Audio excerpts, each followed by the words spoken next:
এই সেই পরিচিত জায়গা, আপনাদের সবারই খুবই পরিচিত। আগেও এই জায়গাটা নিয়ে একটা ভিডিও দেওয়া আছে।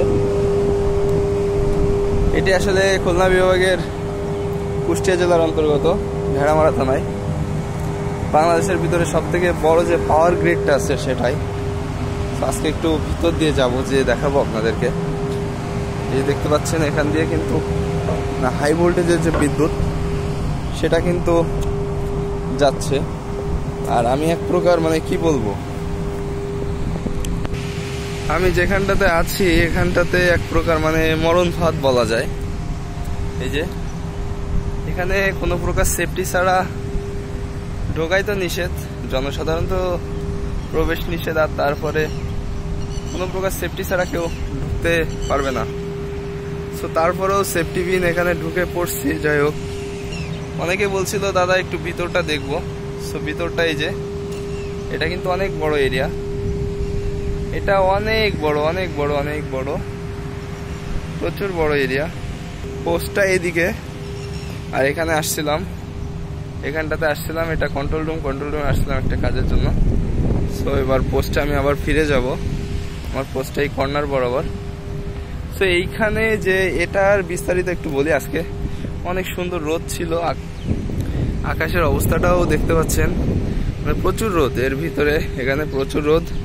আর এই যে নিচের পাথর, এখানকার ঢালাই, প্রচুর, সব মিলে প্রচুর গরম, প্রচুর গরম, প্রচুর গরম এখানে। এই যে আমার বাম পাশটা কিন্তু দেখতে পাচ্ছেন, আমার বাম পাশটা কিন্তু অনেক অনেক বড়। এই জায়গাটা 111.33 একর জায়গা নিয়ে গঠিত। আগে একটা ভিডিও দেওয়া আছে আমার, সেটা দেখলে অবশ্যই এটার বিস্তারিত সবকিছু সেই ভিডিওতে দেওয়া আছে। আমার ভিডিওর ডেসক্রিপশন বক্সে লিংক দিয়ে দেবো, সেটা থেকে আপনারা ঢুকলে দেখতে পারবেন, সেখান থেকে দেখে নেবেন। সো আমাদের সবসময় এরকম রিক্স বলতে এরকম ঝুঁকিপূর্ণ, তার ভিতরে ঝুঁকিপূর্ণ কাজ বলেন, ঝুঁকি ভিতর দিয়ে আমাদের দিন পার করতে হয়। এই যে দেখতে পাচ্ছেন। তবে এখানকার সবথেকে জিনিস ভালো লাগে যে এর চার সাইডে জঙ্গল, কিন্তু তারপরেও প্রচুর পরিমাণে গরম। আমি হাঁটতেছি আর কথা বলতেছি, এই জন্য আর কি ভিডিওটা স্থির নাও হতে পারে। যে একটা সাবস্টেশন আর এর চারদিকে জঙ্গল। আমি সাবস্টেশনটার আর কাছে যাব না, কাছে গেলে সমস্যা হতে পারে। আমি কিন্তু পাথরের উপর দিয়ে হাঁটতেছি, যে পাথর, সব চারদিকটা পাথর আর পাথর। আর এই যে কত সুন্দর জায়গাটা, কিন্তু দেখতে সুন্দর হলেও জায়গাটা অনেক কঠিন।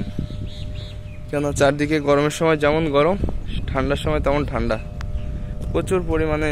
আর তারপরে বৈদ্যুতিক বলতে যে বিদ্যুতের যে ঝুঁকিটা, সেটা তো আছেই। আর এটা কত বড় জায়গা, এই সাইডে তো ছোট দেখা যাচ্ছে, এটা অনেক ছোট, আর ওই সাইডে আছে। আজকের ভিডিও বেশি দীর্ঘ করব না, এ পর্যন্তই। সবাই ভালো থাকবেন, সুস্থ থাকবেন।